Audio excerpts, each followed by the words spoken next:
What is up, everybody? This is All Things Entertaining here, bringing you with a brand new video, and today we have a rumored OCG ban list for October, which doesn't really come to much of a surprise as we are approaching OCG ban list season, and this is kind of an interesting list that I want to discuss because it does actually do quite a few things. But for the most part, this list just looks like it's just playing catch up from the TCG as far as banning certain cards, but also adding its own bit of flavor to the list in general and to the metagame entirely.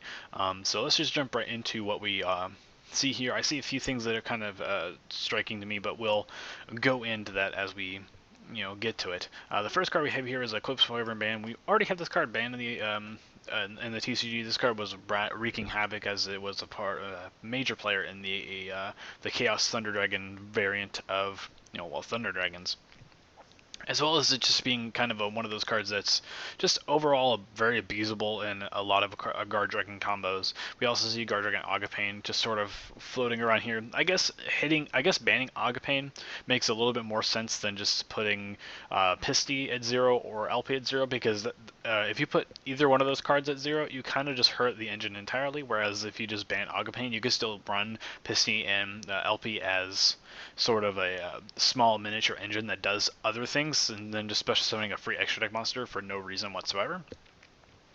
Soul Charge, don't really need to explain why Soul Charge is here. We've had this card banned for I think over a year now, and it's just now going to 1 in the OCG. This card is actually monstrous and it's really dangerous for the competitive scene in all forms. So we're just gonna move on. Next we have Wyvern Burster, which over Wyvern Burster, but not Black Dragon Collapse Serpent, which is kind of interesting because I think if you have one at 3 and this at 1, I think it probably does more than just hitting both to 1, because now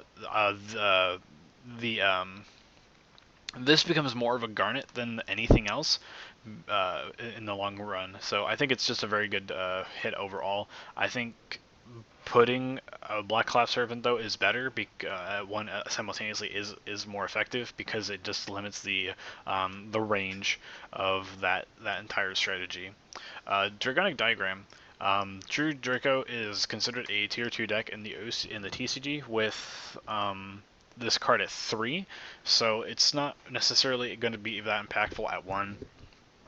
Also, I do think they have a True King Return at 2, as well as, either that at 2 or it's unlimited. And I also think they have 3 Dynamite Knight, which could potentially push it into a little bit of a rogue status for the most part. But I think unless they get like Terraforming at 3, the deck is still really limping. This does breathe life into the deck, though. It does make it playable, but I don't think it makes it that much playable. Zodiac Barrage.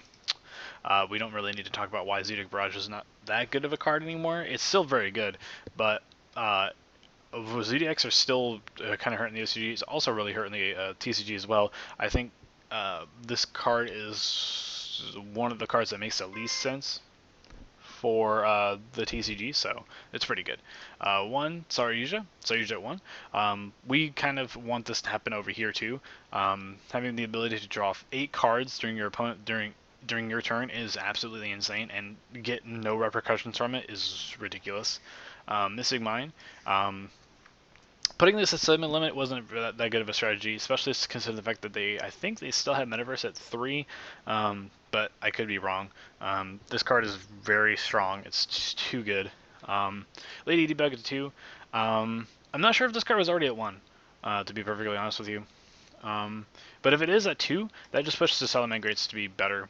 I do think they have they do have Gazelle at 1, so this just helps them be a little bit more consistent. Reasoning. This is particularly dangerous because the deck we've experimented with Reasoning at 3 before in the TCG, and it was actually just kind of disastrous for the most part, especially considering the fact that we had that Grass Looks Greener, which the OCG also has at a semi-limit status. For the most part, Reasoning is actually a very good card, but we're going to be seeing Infernoids probably just pop up a little bit more in popularity in the OCG. Though what's really striking is that they weren't taking that big of a pie chart on the circuits anyway. Draconet, this is just a direct hit to the Dragon Link deck. It's a really good card. It's basically a tour guide for level 2 monsters. So part event over Scorpio. This part event engine doesn't really work. At least in the TCG standpoint, it doesn't really work anymore because Brilliant Fusion is currently limited. But yeah, Shadow Mist. You know, it is what it is. We have Shadow Mist at 3. We also but we also don't have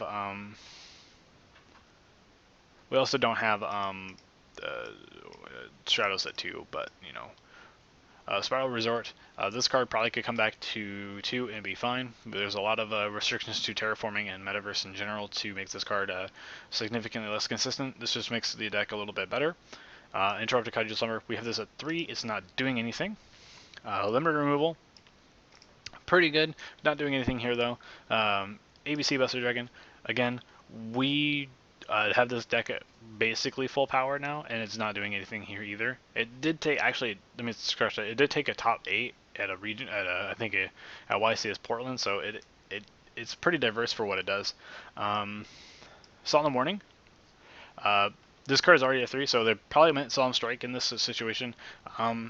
It's kind of crazy the fact that they have Solemn Warning and Solemn Judgment at 3, but they have Solemn Strike at 2, so this card just makes sense. TG Hyper Librarian. This card is doing nothing in the OCG, or in the TCG rather. We have this card at 3. cyber-stein. That's kind of interesting. I don't think it makes anything like particularly degenerate viable. It might make Danger, well, it might make Danger of DK viable because this card's more consistently attainable because you play this at 3, you have more copies, you see it. But this could be very interesting to see what kind of monsters the OCG is just going to slap down on the table by paying 5,000 life points. Or if your opponent's just going to Effect Veiler you or Impermanence you, and you're just going to cry because you paid 5,000 life points to activate that card from your opponent's hand. So we'll have to wait and see about that card. It's just interesting. And Necros Cycle. Again, we are still kind of we're still trying to inch our way to the Necros format again. We still have Shuret at 2, and we still have a few other Necros cards at 1. We have the Unicorn at 1, and all that stuff. So we are slowly inching our way towards that. So, you know, overall, I think it's a very interesting list. Key notes here, I think Agapane is probably correct here for the most part. If you want to hit the Guard Dragon engine without necessarily butchering it, it still makes it playable.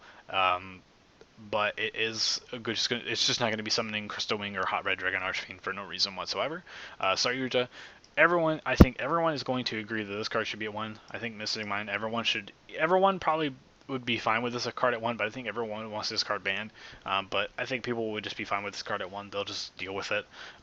Because one Mystic Mind is much easier to deal with than like 2 or 3. So it's pretty good. Reasoning, we might see a bit of an Inferno play because that Grass Slick Screener is also at 2 in the OCG, well, along with this card, so I'm not sure they have Monster Gate at 3. They might have Monster Gate at 3, but I'm not entirely sure. But we'll see that.